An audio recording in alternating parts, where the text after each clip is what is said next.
আজ আমি আর আমার বন্ধু কোথায় কোথায় বেড়ালাম আর কি কি খাইলাম আজ আপনাদের আমি এই ভিডিওটির মাধ্যমে দেখাবো।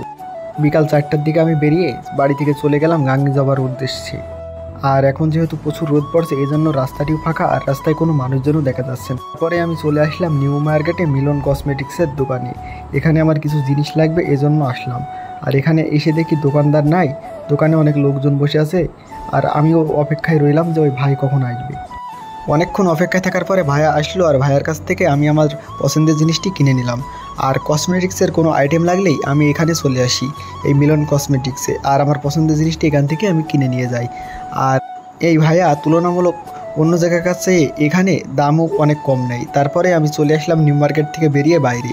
আর এখন কিন্তু বিকেল 5টা বাজে আর আমার একটি বন্ধু আসবে, তার জন্য আমাকে অপেক্ষা করতে হবে। তো অনেকক্ষণ বসে থাকার পরেই আমার বন্ধু চলে আসলো আর আমি আমার বন্ধুর সাথে রওনা দিলাম ঘুরতে যাব বলে। আর আমার বন্ধু আমাকে বলল, ঘুরতে তো যাবি, চল কিছু কিনে নিয়ে যাই আর ওইখানে বসে আমি আর তুই কিছু খাবো।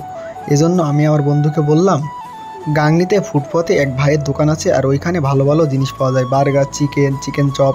তো আমার বন্ধুকে বললাম ওই দোকানে চল। তো আমরা চলে আসলাম এই দোকানে। আসার পরে আঙ্কেলকে বললাম 4টা চিকেন চপ দেন আর 2টা বার্গার দেন। তো আঙ্কেল আমাদের 2টা বার্গার আর 4টা চিকেন চপ দিয়ে দিল প্যাকিং করে। আর আমাদের বিল হইল মোট 200 টাকা। তারপরেই আমরা এখান থেকে রওনা দিলাম ঘুরতে যাব বলে। আর আমাদের উদ্দেশ্য ছিল সন্ধানী রোডের মাথায় একটি এতিমখানা আছে আর ওইখানে বিকালবেলায় অনেক মানুষজন ঘুরতে যায়। তাই আমি আর আমার বন্ধু মাঝে মাঝেই যাই ওইখানে, আর আমরাও রওনা দিলাম। আর এখন যেহেতু বিকেল 5:30 বাজে আর বাজারে একটু কিন্তু ভিড় ছিল, আর এই ভিড়ের ভেতর দিয়েই আমরা রওনা দিলাম আমরা ঘুরতে যাব বলে। আর এই রাস্তাটি হচ্ছে মেহেরপুর কুষ্টিয়া মহাসড়ক। আর এই রাস্তা দিয়েই আমরা রওনা হলাম সন্ধানী স্কুল রোডে যাব বলে। আর এখন যেহেতু সন্ধ্যা ঘনিয়ে আসছে আর রাস্তায় কিন্তু একটু অন্ধকার অন্ধকার লাগছে। আর আমরা এখন চলে আসলাম মহিলা কলেজ রোডে।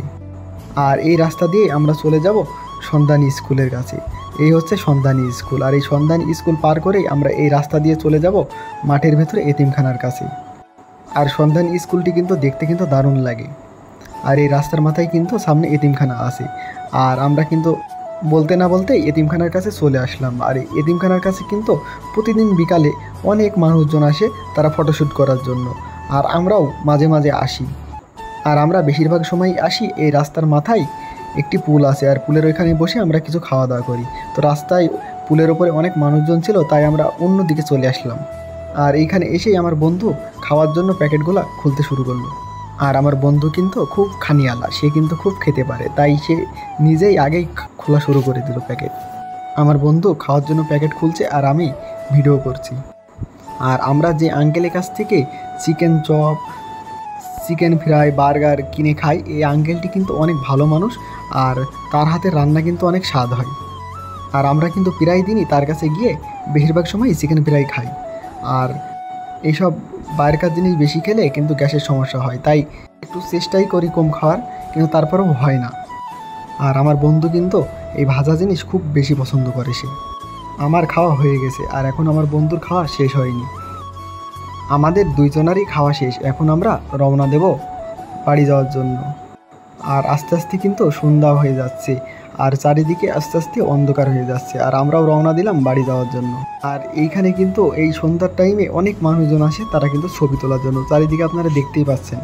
আর শহরের অনেক মানুষজন বিকেল টাইমে এই এলাকায় বেড়াতে আসে। এই জায়গাটি অনেক ঠান্ডা থাকে আর এখানে আসলেই মনটা ভালো হয়ে যায়, তাই আমরাও কিন্তু প্রায় দিনে আসি। আর মাদ্রাসার সৌন্দর্যটা কিন্তু দারুণ লাগে আমার কাছে। তো আমরা বাড়ি যাওয়ার জন্য রওনা দিলাম। তো এই ছিল আজকের ভিডিওটি যদি ভালো লেগে থাকে অবশ্যই লাইক, কমেন্ট, শেয়ার করবেন।